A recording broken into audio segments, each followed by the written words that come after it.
నమస్తే అన్న. చూసే వాళ్ళందరూ జై బాలయ్య అని కామెంట్ చేసి సబ్స్క్రైబ్ చేసి చూడండి. ఖచ్చితంగా జై బాలయ్య అని కామెంట్ చేసి సబ్స్క్రైబ్ చేసి చూడండి.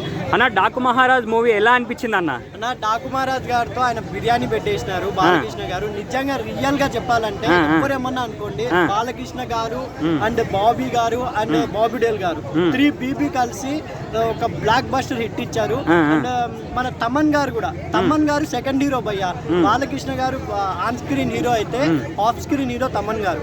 తమన్ గారు లేని సినిమా ఊహించలేము, అట్టర్ ఫ్లాప్ అయ్యే సినిమా. అంటే తమన్ అన్న ఎక్కువ సూపర్ హిట్లు అంటే సూపర్ గా బ్లాక్ బస్టర్ హిట్లు బాలయ్య గారికి ఇచ్చాడు కదా, అంటే బ్యాక్గ్రౌండ్ మ్యూజిక్ కూడా అది ఎలా అనిపిస్తుంది? నిజంగా బ్యాక్గ్రౌండ్ మ్యూజిక్ తో మీరు ఆంధ్రాలో అయితే మదన్పల్లిలో ఎక్కడో థియేటర్ లో అయితే ఆపేసినారంట సినిమా. ఎందుకంటే స్పీకర్ కెపాసిటీ సరిపోలేదంట.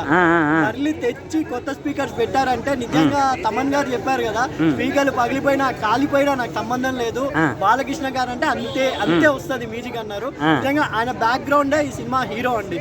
బాలకృష్ణ గారు మనకు యాజ్ యూజువల్ గా ఆయన జీవించేస్తారు ప్రతి యాక్టింగ్ లో. ఆయన నుంచి రాబట్టుకోలే కానీ ఆయన జీవించేస్తాడు. బాబీ గారు నిజంగా ఏ హీరో ఫ్యాన్స్ ఎలా చూస్తారు అనేది మన మధ్యలో పెరిగిన డైరెక్టర్ గా ఆయన.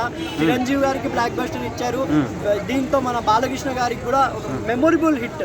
స్టోరీ వైజ్ గా చూసుకుంటే ఓల్డ్ స్టోరీ, ట్విస్ట్ ఒకటి పెట్టారు. ఆ ట్విస్ట్ అయితే ఎవరు ఊహించలేరు. నిజంగా క్లైమాక్స్ ముందర వస్తుంది ఆ ట్విస్ట్. అండ్ బాలకృష్ణ గారు ప్రెజెంటేషన్, డాకుమారాజ్ ఆయన ఎంట్రన్స్ సీన్, ప్రజ్ఞ జైస్వాల్ గారు చెప్తే ఆ సీన్, ఇవన్నీ కలిపి సినిమా 100% డాకుమారాజ్ని నిలబెట్టింది తమన్ గారు, బాలకృష్ణ గారు, బాబీ గారు. ఇంకోటి బాబీ డేల్ గారు. అనిమల్ తర్వాత ఆయన కంగువా చేసినా కొంచెం దాంట్లో ఎక్కడ అంత క్రూరంగా కనబడలేకపోయారు. దీంట్లో అసలు ఏం స్క్రీన్ ప్రెజెన్స్ బాలకృష్ణ గారు అండ్ స్టైలిష్ యాక్షన్ అండి. బాలకృష్ణ గారు అంటే మాస్, గాడ్ ఆఫ్ మాస్. దీంట్లో టైటిల్లోనే సార్ గాడ్ ఆఫ్ మాస్ అని.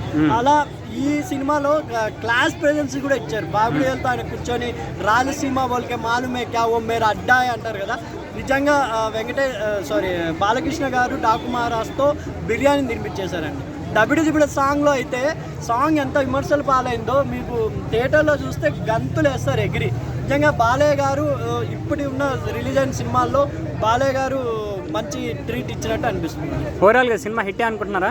హిట్టే అండి. ఎందుకంటే మనకు కావాల్సింది ఏంటి, ఎలివేషన్స్. ఇప్పుడు ప్రతి సినిమాలో స్టోరీస్ లేవు కానీ ఎలివేషన్స్ వల్లే సినిమాలు హిట్ అవుతున్నాయి. బ్యాక్గ్రౌండ్ అయితే నిజంగా రజనీకాంత్ గారికి జైలర్ ఎలాగో బాలకృష్ణ వర్షన్ జైలర్ అనుకోవచ్చండి. ఇది డాకు మహారాజ్. ఓవరాల్గా మీకైతే నచ్చింది? నచ్చిందండి. ఓకే అన్న, థ్యాంక్ యూ.